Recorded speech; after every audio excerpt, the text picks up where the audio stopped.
All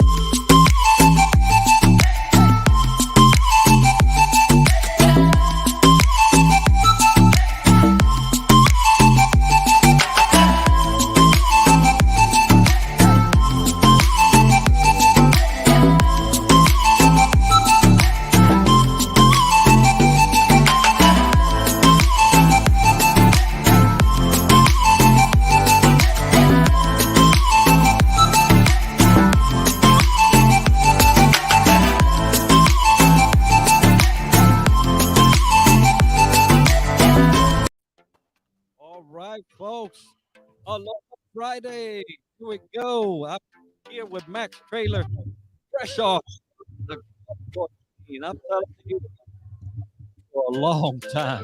But hey, thank you for being with us tonight. We're going to be talking about leadership and beer, and I'm sure you're wondering how that correlates. We're doing some great stuff in the consulting industry, helping folks out.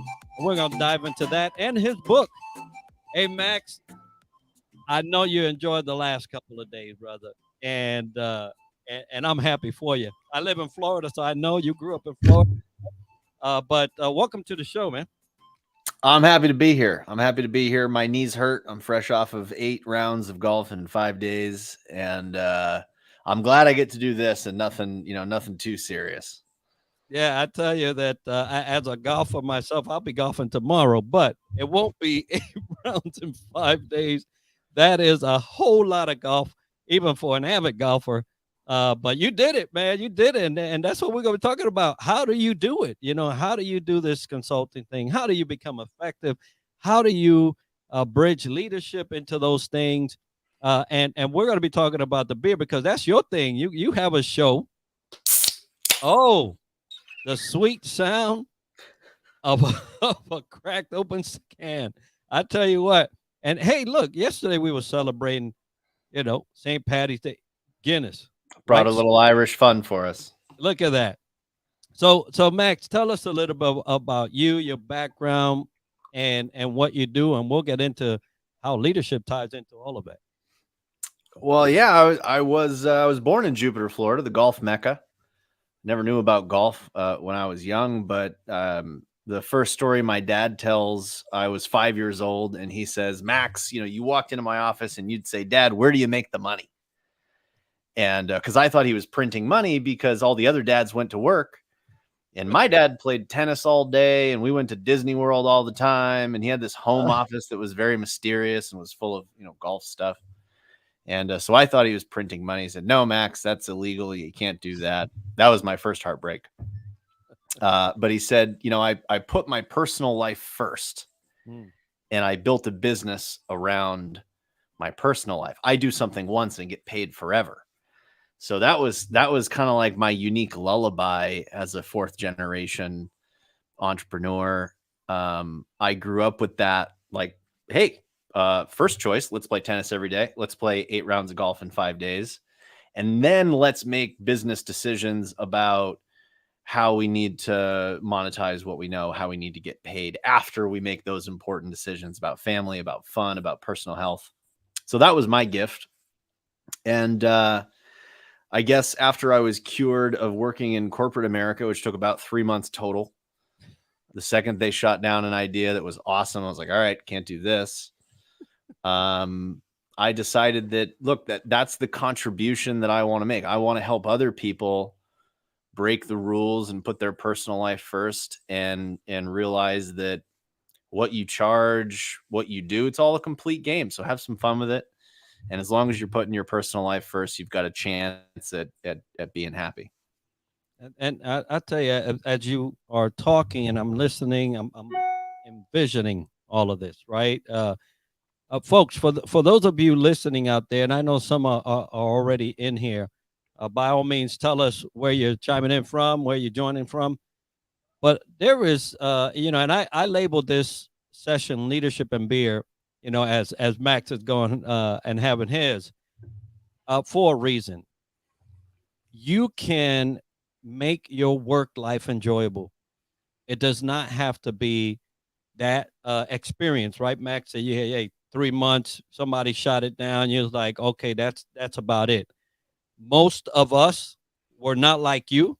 We spent years before we had enough of the shutting me down that we said, okay, obviously this whole work in the corporate community is not for me. I'm bringing up ideas left and right, things that can actually amount to cash. You guys are so stiff necked and hard on your the way you want to go that you can't see the benefits.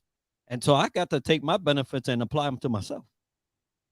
Right? That's where, folks, if you're wondering what leadership and beer is, that's what it is. You first have to lead yourself. Right. So Max, you're in this, and I'm going to bring up the book here shortly, but you came up with this epiphany, right? Realization that this is not the way for you. And so, how did you go? What did you do? After you say, "Hey, that's enough of this putting me down and my ideas down. Let's make this into a profitable thing for myself." Well, I liked marketing. And it was right around the time when marketing got a seat at the big boy and the big girl table. It was no longer arts and crafts. It was marketing can drive revenue. So it was a fun time. Yeah. And I found myself running an agency, and I saw the saturation of the marketing space. I was doing something that thousands of other people could do, and people were being trained every day. And the nature of that industry was that most of the money was going into training my replacement. And so whenever I achieved my business goal, my personal life got worse. We double the clients, we double the revenue, we double the employees. Guess what? The administrative headache tripled.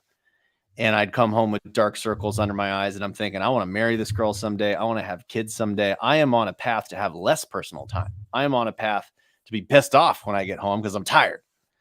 And I realized it was broken. But right around the same time, I found strategy, and it was a very simple realization that selling the knowledge, selling the plan, selling what to do, not the doing of things. I was treated differently, I was paid differently, and there were absolutely zero rules. So I decided that I wanted to focus on selling knowledge and selling strategy. The second thing that happened is that people said, "Hey, can I pay you to use this strategy thing that you've created? I'll do the work and I'll pay you a revenue share, a licensing fee." Pretty soon I had other companies all around the world that were taking this process that I had created around, it was a simple content marketing strategy, but they paid me to use this process. They would do the work and I would make money. And like my dad had always told me, do something once, get paid forever. The digital scalable residual thing that he had always talked about. I was waking up in the middle of the night making money when someone on the other side of the planet was doing the work, and it changed my life. It was that day I decided I didn't need employees. I didn't need a company. I'm a very social person, as you maybe can tell. But I didn't need a company to satisfy that social urge. In fact, it was holding me back from what I really wanted to do: educate myself, educate the public, and help people improve their personal lives. I didn't need employees to do that. So I went out on my own about 7 years ago, and I decided, based on this experience of taking knowledge and delivering it as a consulting service, strategy consulting, delivering it as group workshops, breaking into that one-to-many category. How do I help multiple people at once? And licensing that process, helping other people grow their vision of their business based on some procedures and things that I had created. I said, you know what? I could probably find other people that have the knowledge, but don't have the dad that told them do something once and get paid forever. And that didn't have, that didn't accidentally fall into monetizing their knowledge in these different ways. And that's what I've been doing for 7 years, is finding brilliant people that are really focused and have methodologies and process and dreams of a better personal life. And I just kind of help them tweak what they're doing to make those dreams possible with a little less effort, so they can drink more beer, play more golf, hang out in Hawaii, do things like that. Oh yes, my favorite place. And look, your dad. For those of you listening, and you happen to be a dad, I love what he did with you. I love that he exposed you to the secret, right? That's what it is. He exposed you to the secret early. You were able to, hey, you tried your hand at corporate, but that secret stayed with you. I just had a talk on Wednesday. That's what I was telling you. I was in Tampa. I just had a talk on Wednesday, and I spoke about leaders sharing their secrets, right? Sharing their resources and sharing their life. Those three topics. But the secret that your dad shared with you is not too many fathers can even share that, because they're doing the reverse. They're working for a paycheck.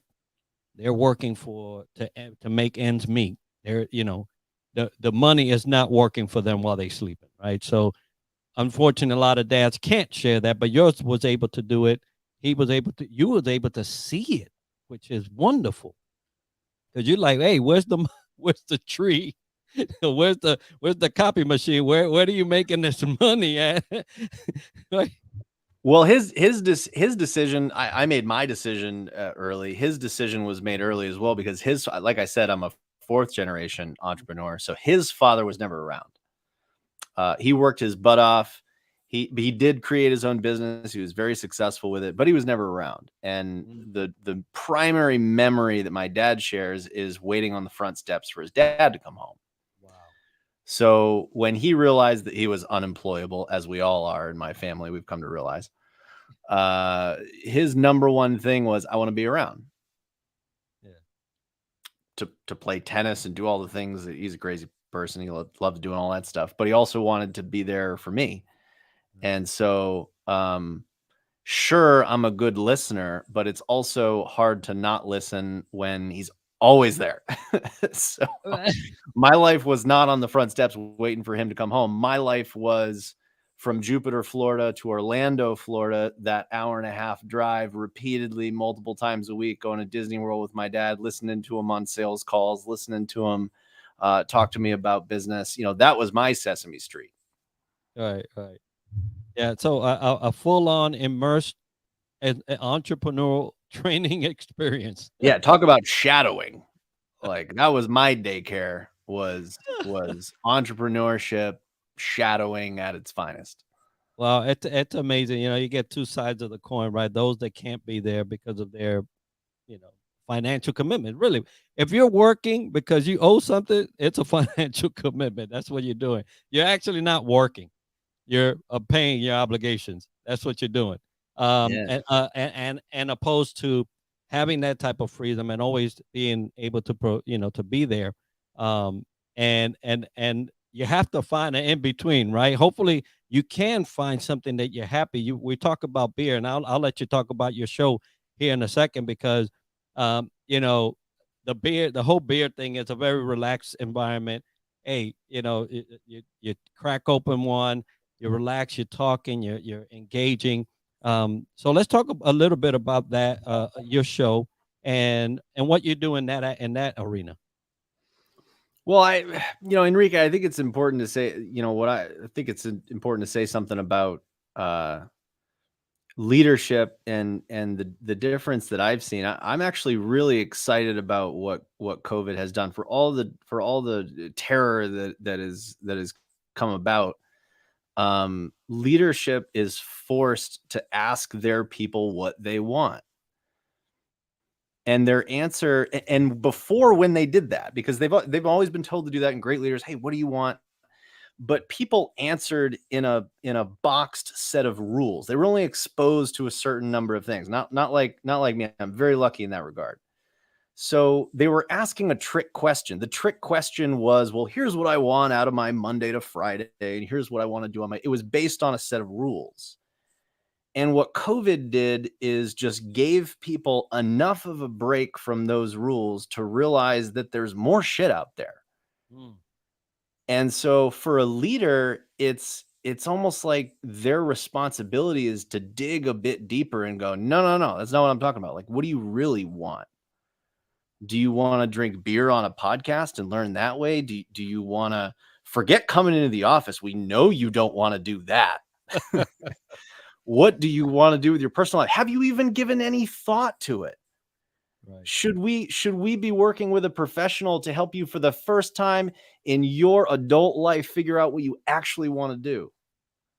And so I think it's a really interesting time for leaders to go beyond a leadership that had these boundaries into a leadership that does not. And I think it's really cool.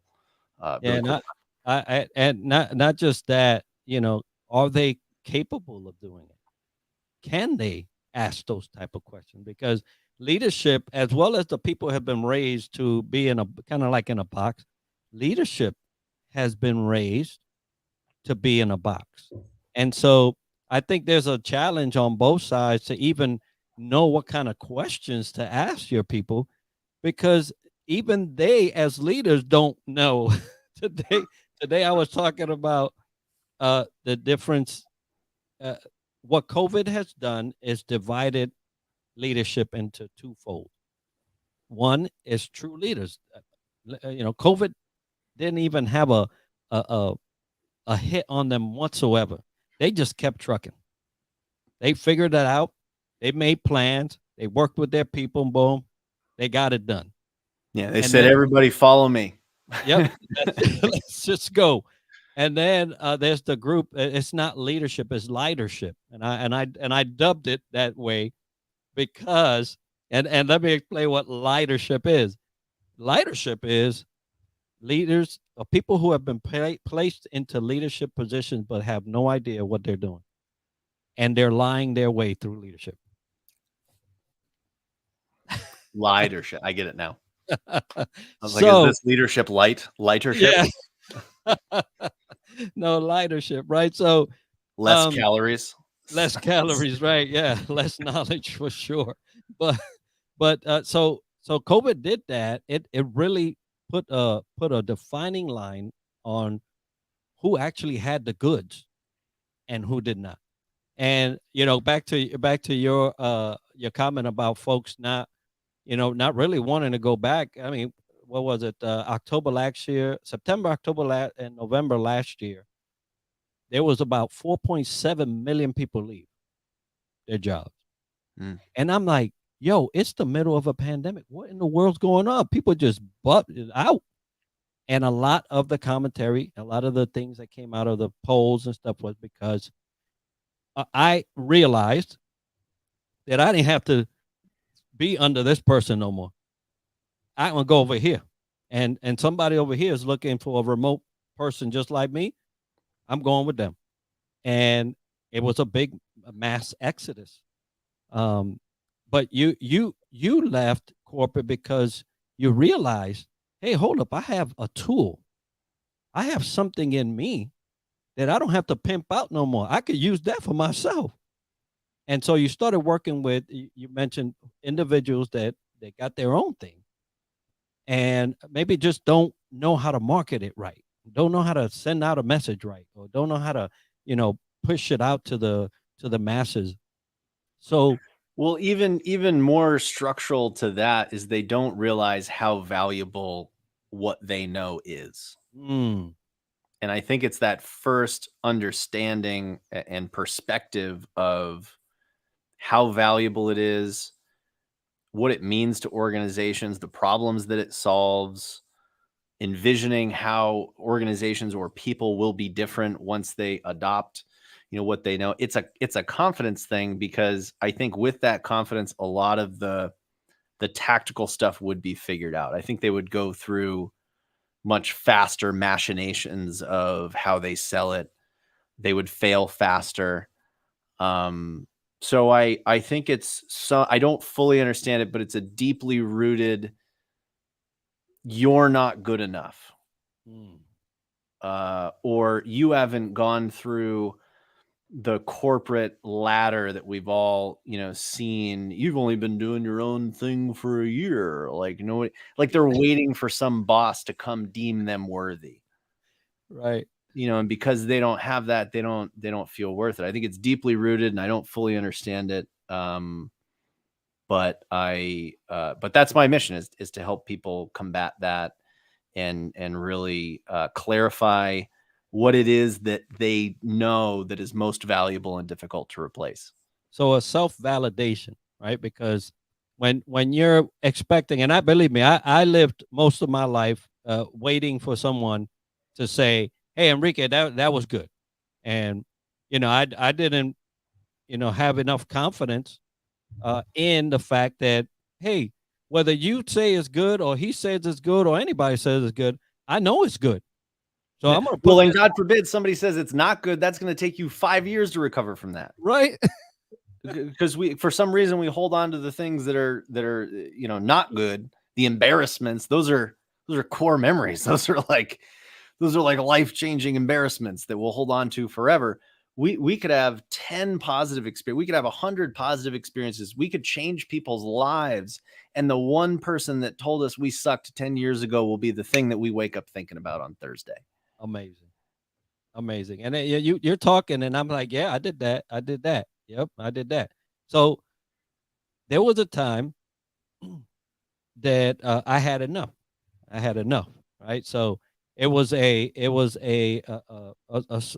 senior individual that basically berated me in front of everybody, and I said, "That's never going to happen again." And you did it today, but you're not going to do it tomorrow. Yeah, like went out of their way to like not only talk to you about it, but embarrass you in the process in front of everybody. And I'm like, and you're an adult, so there's two ways we can handle this. We can handle it here or we can go somewhere else. But and I was in the military at the time, so we weren't going somewhere else, right? Um, but the fact is that I had to come to a point where whether you believed in me or not, or whether you thought that my product was great or not, or whether you came back and said, yo, this sucks. Now there's constructive criticism, and if it does suck, of course, tell me it sucks so I can fix it. But I'm not gonna tie my self-worth to even that type of feedback. Yeah, and so I had to get to that point. There's some that I've seen throughout my life that cannot get to that point. They continue to seek validation, even when, like you just said, they're changing people's lives. They're impacting people's lives. It's amazing. Kenny, thank you, brother, for being with me. And anybody out there, go ahead and chime in the comments. We'd love to see it. Yeah, thanks, Kenny. I don't know if you can see. You can probably just click on comments, or you can probably. No, I'm just living vicariously through you. Okay. Oh yeah, comments. Okay. Okay. But yeah, what's up, Kenny D? Yeah, but you get these people. You get to work with them. What is the outside of just seeking validation and not knowing their worth? What is the biggest pain point you see them having to struggle through to get them where you want them to be, or where you envision them to be? Well, I think first is clarity, because we all have to, and I'm speaking to the people that have either gone through corporate and are now thinking about, how do I build a legacy for myself? How do I separate myself from corporate? You know what? I still might have a corporate gig, but my mindset is no longer that is what defines me. My career is now Enrique. My career is now maxtrailer.com. If I'm going to take a full-time gig, that is simply a gig. But my main thing is me. So I'm talking to those people, whether you're independent consultants, whether you're consultants that works for somebody else, or whether you're a full-time, person. Let's imagine that the business of you is your primary thing. For those people, clarity on what you have in your brain that is most valuable and difficult to replace. That is step number one, is just to get clear on what you have that is most valuable and difficult to replace. The thing is, in order to have something that is valuable and difficult to replace, we have to go through an experimental period. We have to have a lot of experiences. We experience different companies, we experience different problems, we experience different ways of delivering value. And for everybody, somewhere along the line, we develop an attachment that our value is in that broad perspective, instead of recognizing that that broad perspective is simply a seeking out of what we have that is most valuable and difficult to replace and aligned with our passions, our best use of time. And they fail to transition from, well, my value as a generalist, my value is that I can figure anything out. Those people get stuck in hourly.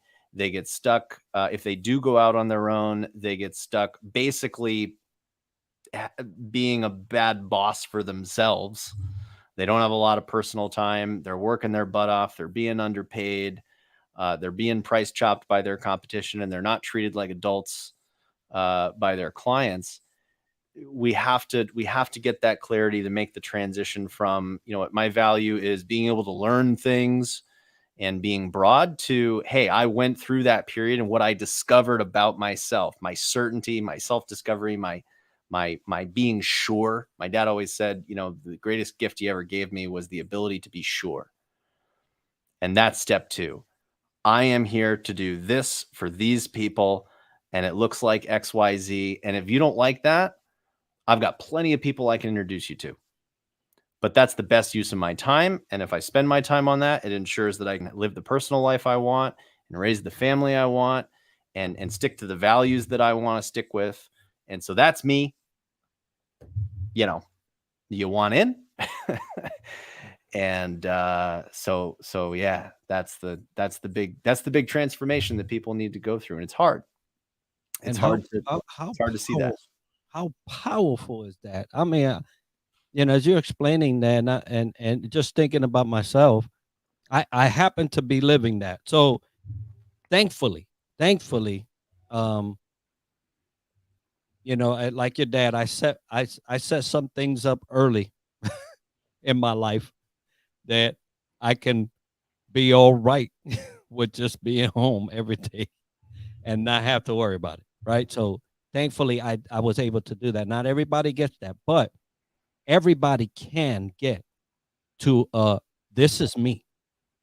Because even in entrepreneurship, even in owning your own business, even in acquiring a business or whatever, the one thing that will detract from you is if you keep branching out and doing other than you. Well, trying to be what someone else wants you to be. But that's the drug. That's the drug, babe. Hey, they said they loved this thing that I did, but they wanted me to do that, and that's why they loved it. So you get addicted to being what other people want you to be. Oh. And you know what is required? And I think this is why I think this post-COVID era or during COVID era, whatever you want to talk about, is so important, is because it changed it. It gave us the space to discover who we are. Because if you go to work every single day, you are going to be defined by what other people want to define you as. What COVID did is said, I now have enough time to actually discover what I like, what I do that's most valuable, and that's pretty cool. It is. Kenny's trying to figure out what's in your glass, brother. Oh yeah, well it's the vitamin G, babe. It's the vitamin G. It's the Irish gift of the gods. Yeah, you mentioned, Max, what COVID has allowed. I know it's been a terrible thing. I would never even, I lost my mom with it. I lost family members with it. There's people that lost family members from it. It's just a terrible thing. But as far as humanity is concerned, and this, it took you out of your normal day-to-day grind. It put an entire stop to it. Matter of fact, I'm listening to the news about China, and I'm like, holy smoke, this sounds like March 2020 all over again. And I'm like, all right, folks, y'all need to get this second time. Y'all got to get this right. But China's again in full lockdown. Singapore, Hong Kong, full lock. I mean, it's just crazy. So if people on the over here in the States are not listening, please, uh, it's not in the news for nothing, and it's not happening for nothing. So just keep an eye on that. But what it did was it put a pause on life. It said, everybody, stop. And when you stop and you don't have to run and get up at 5:30 to get to work by 8 or 9, and how many hours is lost there? You just got that. Well, and how do you feel when you just sat in an hour and a half of traffic? Because I transformed into the Hulk. You give me because I drink cold brew. So you give me the strongest coffee available and an hour in miserable Massachusetts traffic. I don't like that guy that shows up at work. Neither do I. But it gave you that. It took it off. It took it away. Yeah. What was funny is that whole time people wondering what it would be like not to have to wake up early, and there you go. Now you got it. What happened? Yeah, and the question is, what do I do now? How do I contribute? How do I wake up feeling? Because I'm an optimist. I think people want to contribute to the world. Yeah. And when you no longer have your face-to-face weekly meeting with your boss, how do you get that validation? And you're not going to find it in a month. You might not find it in 3 months. You're probably going to find it in 2 years. And that's where we're at now. And that's why people are calling it the Great Resignation or the Great Reprioritization. People are calling it a lot of things. People just looked around. It was like the great, awakening. That's the great or the great happy hour. Yeah.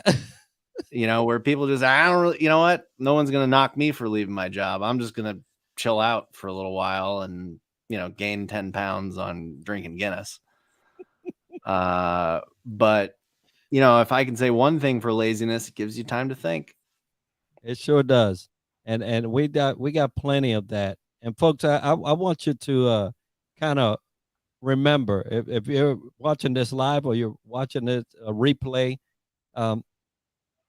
what did you do? That's a good question. What did you do when you came to this realization of, oh snap, I got my life back? Now what do I do? I want to know how many people said, hey, it's time to start my own business.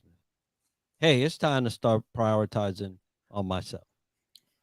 It reminds me of, because I think we're lucky to be those of us that have discovered it outside of COVID.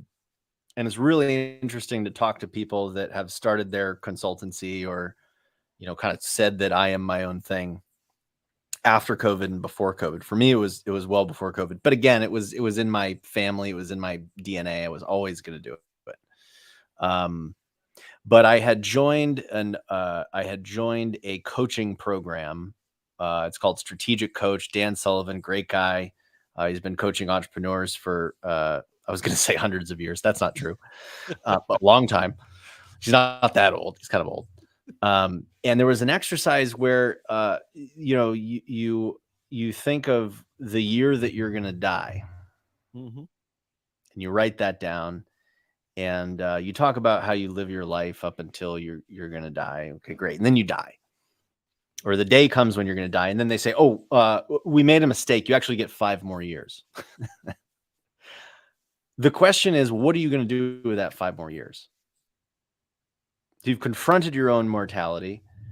You've done all the things. And now you get 5 more years. What are you going to do with that? And my answer to that question was, I want to give the gift of digital scalable residual. That core memory, that core experience of put your personal life first, build a business around that. There are no rules. I want to expose people to that. And anyway, that might be a cool exercise mean, granted, we all went through the pandemic, so like we're already there. But Right. if you're still not there and you're thinking like, yeah, I think I've kind of had it, but I'm not really sure what it is. Confront your own mortality and ask yourself, what you really want to do with your time. And that ends up being, that's the core philosophy of what I'm doing. Outstanding. And which brings me now to a perfect segue here to your agency survival guide. Now, folks, I have Max's agency survival guide right here. Right. I'm gonna be going through this whole thing, and and then I'll let you guys know. But you wrote this with a purpose.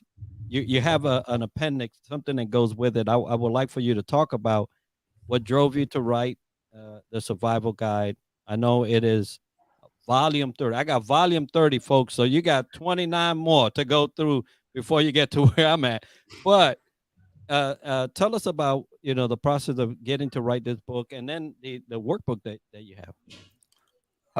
Well, the volume 30 is interesting. That just means, so somebody said, how long did it take you to write it? 6 months, a year? And I said, no, it took me 30 years. So I was 30 at the time. Look at that. So that's why it's called volume 30, and it makes me sound important because yeah, there might be 23 more, but there's not. That's the first one. Hey, anyway. That's for y'all to find out.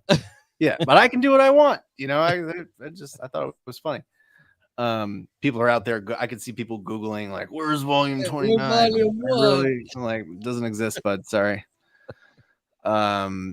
Well, my grandfather always told me the most important thing is to read and write. And I was fortunate enough to spend a lot of time with him. He's passed now, but I spent a lot of time with him. So read and write was important, and I promised him I'd write my story. Look at that. And wouldn't you know it, I got it out about with 6 months to spare. But come to find out, the book, writing what is one of the most valuable things you can do to gain that clarity. The byproduct is unprecedented credibility and a cure to imposter syndrome.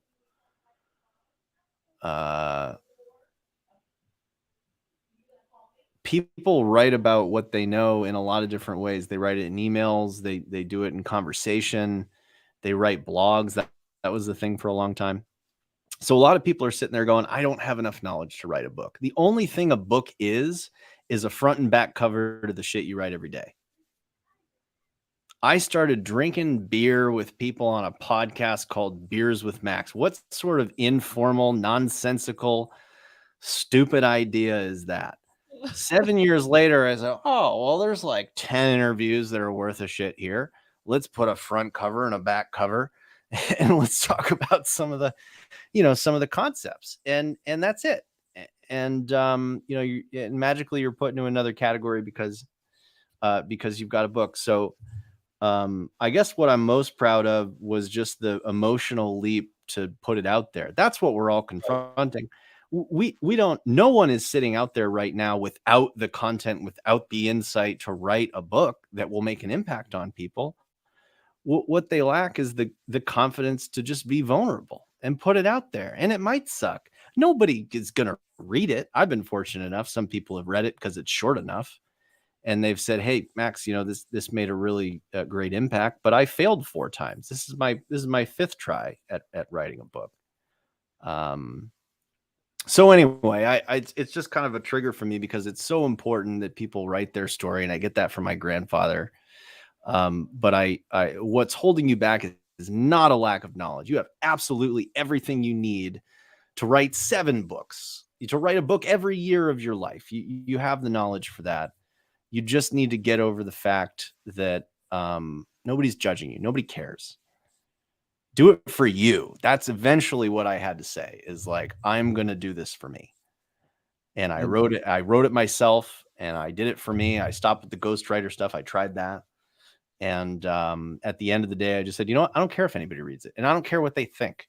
What I care about is, did I actually say the shit that I think is worth saying?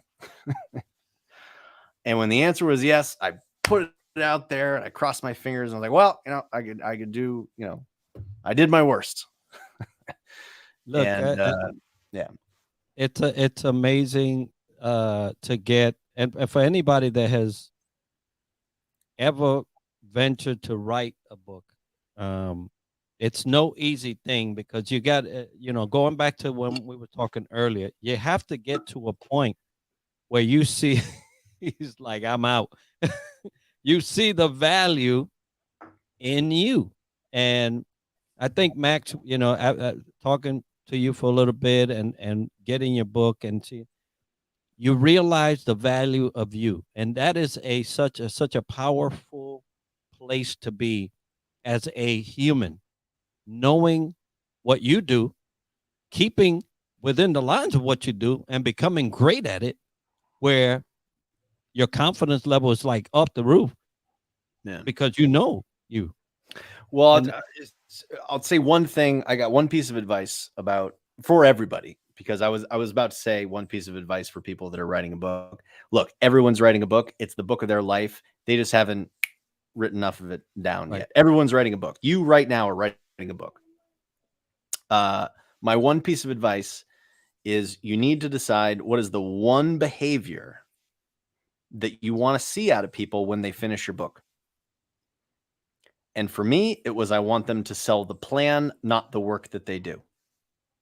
Everything in that book is designed to get people to emotionally, commit to sell the plan, the knowledge, the strategy, not the doing of things. And after that, it became very simple. It became a very short project. If it wasn't necessary to convince people to do that, didn't get in the book. So it's a behavior that, because that's how I define success of the book. I talked to somebody the other day. He said, Max, I know who you are. I read your book. We just sold 7 plans. We launched the offer in November. We've sold 7 of them at $20,000. We're not charging enough. We're raising the price to 40. And I said, are you kidding me? My dream has come true. This person didn't pay me money. I didn't give them a personal reading, they just got the book. They were like, this makes sense. And there's a chapter in the book where it just says I will sell a plan, slap. And I'm like, I wanted to write it in a way where it feels like I'm virtually slapping you in the face for not selling a plan. And he called that out. And it was like the greatest compliment ever. And it was, it's that moment where it's like, this thing can actually help people and change their behavior. So what is the one behavior that you can change in people that's going to make a difference? You answer that, you got yourself a book. Absolutely, folks. And a purpose, not just a book, but Right. Now you mentioned the workbook, right? Because you was like, hey, you can't. Yeah, that's nice. You got that, but this is where you get stuff done. Tell us about that. How does that complement what you run? Volume 30. Yeah. So we all, once we decide to do one thing and do it really well, we start to recognize the pattern. We start to recognize that everybody goes through the same process. It's not the worst thing you could ever say. I can't coin this for myself. It was from Mark S.A. Smith, brilliant author and executive coach that was nice enough to take me on, mentored me for quite a while, still does. Never, ever, ever, ever, ever say it depends. It doesn't. You have a thinking process. You process information the right way. So once you figure out and document the way that you help people, that opens you up to delivering that way of helping people in multiple ways. The first way is you charge an arm and a leg to hold their hand and do it for them. That's called consulting. The second way is you realize that you can run that same process with a group of people, maybe 10 of them, in a workshop with a whiteboard. That's called facilitation. And then the third piece, for those playing the home game and haven't been drinking Guinness, you can sell that process to other people and say, look what I've done. You can make money the same way. I'll teach you how to do it. That's called licensing. What was the original question? The workbook. Yeah, so the workbook. So the workbook came about because I have been doing the same thing with organizations and honing this craft for 7 years. And when I decided, okay, I now want to help people that don't have organizations, don't have all this, money. I need to be able to help 10 people at a time. That's the next leap. I need to be able to help 10 people at a time. So I need to do group workshops. So for the past maybe 3 years, I've done group workshops, and the most powerful group workshops I've done are to help people plan annually, quarterly, and monthly. And we've actually been doing. We should probably talk about the psychology study that we've launched for independent consultants and the app and the things we've learned about that. But it turns out planning is extremely important for things like perfectionism, burnout, imposter syndrome. Give your brain the permission to focus. Anyway, we did a lot of workshops on planning. We did a lot of workshops on simplifying and clarifying your product offering. And we did a lot of workshops on designing your sales process, specifically the conversations that you have with people to get them to the point where they self-identify as wanting to work with you. And after doing those workshops, for 3 years, we just put them into a workbook. And now I've got the workbook for doing things better. And I can use that as a way to attract independent consultants to get them, the goal with that is to actually do these exercises and use that information. So it's like the book was an easy, I just want you to change one thing. The workbook is now, okay, you're going to invest a lot more time. It's meant to be consumed over 90 days. It's built around a 90-day challenge. The people that go through my 90-day challenge use that workbook, but it's also something that I can give to folks and say, hey, if you want to work through this yourself, here's the workbook. Good luck. By the way, it's going to come with emotional breakdowns along the way. So have fun. Sorry. But that's life, Sorry. right? That is true life. And if anybody Well, is growth doesn't come without emotional breakdowns. Like if you're not breaking down, people think that that's bad. That's not bad. right, That's just a sign of oh, growth.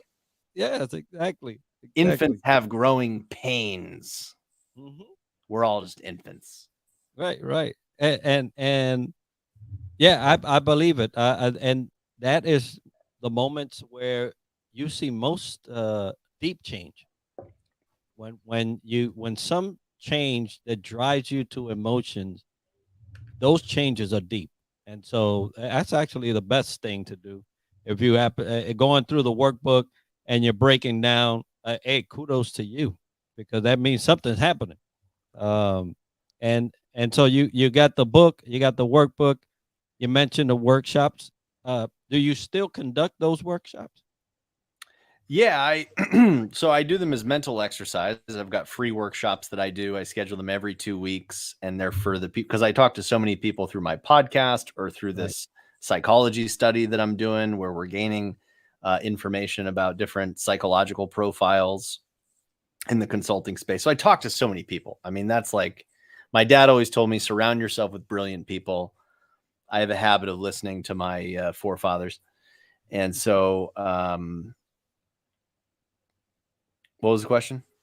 Yeah. The hey, this is why it's called leadership Aloha. here, right? This is exactly why it's called Make sure I'm leadership. on topic and I don't ramble too Yeah, far because then I let forget what me I'm talking so, about. but we were talking about the workshops, whether you Yeah, do the them. works right, the workshop. So it is a core of how I help independent consultants because um, the only way it works out for me financially and to do the things I want to do is if I can help uh, 10 independent consultants at a time. And what I've learned is they learn more from the other people that are going through the same thing that they're going through than they can ever learn from me.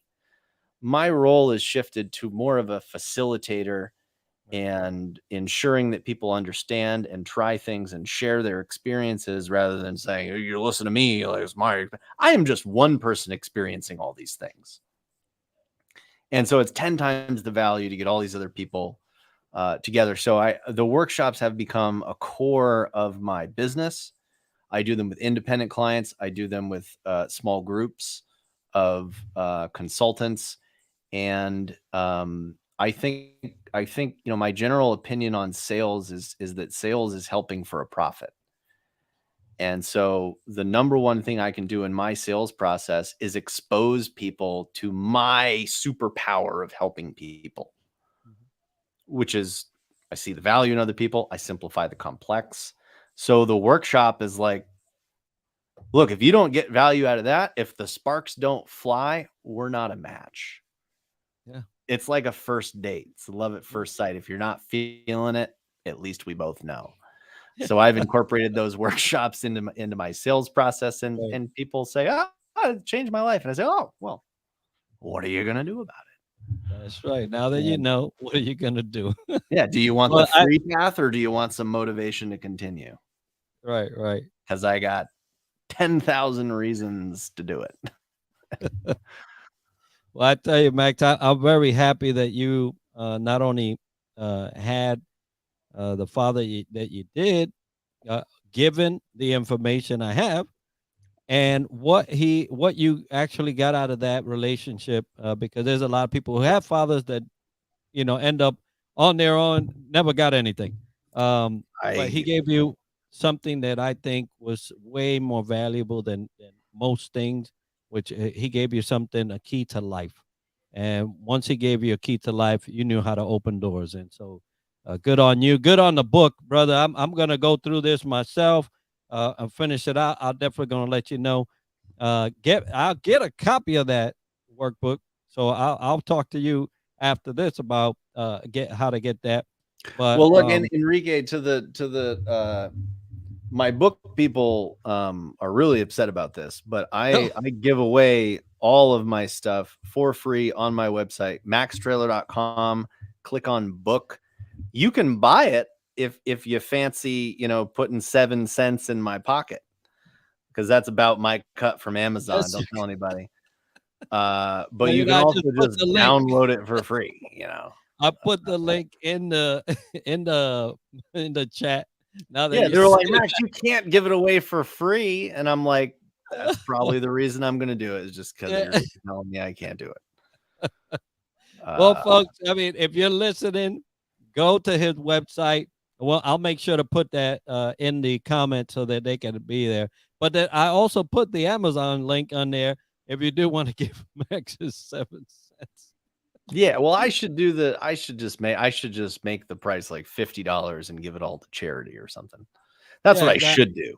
That's what I should. Well, there you go. I mean, just give it to Ukraine, man. They're having a tough roll. Yeah, they need some help. Yeah, a lot of prayers for those folks out there.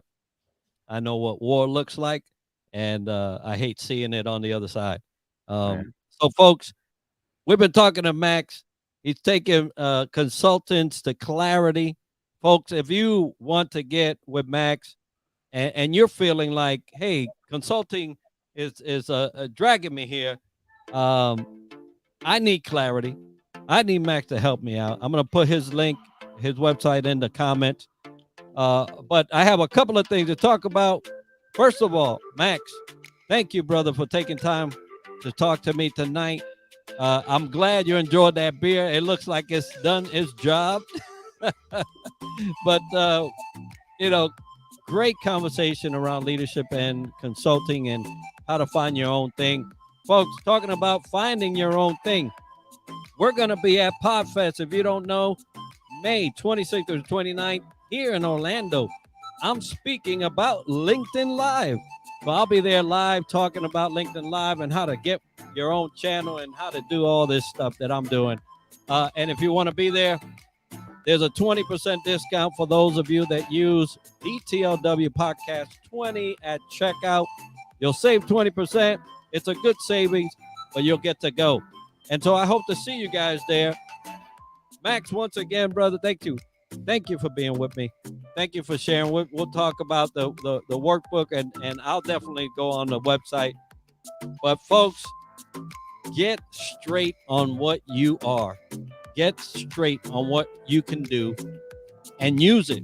Use your superpower. Chart your course. Max, brother, thank you. Everybody, thank you for being with us tonight, Aloha Friday.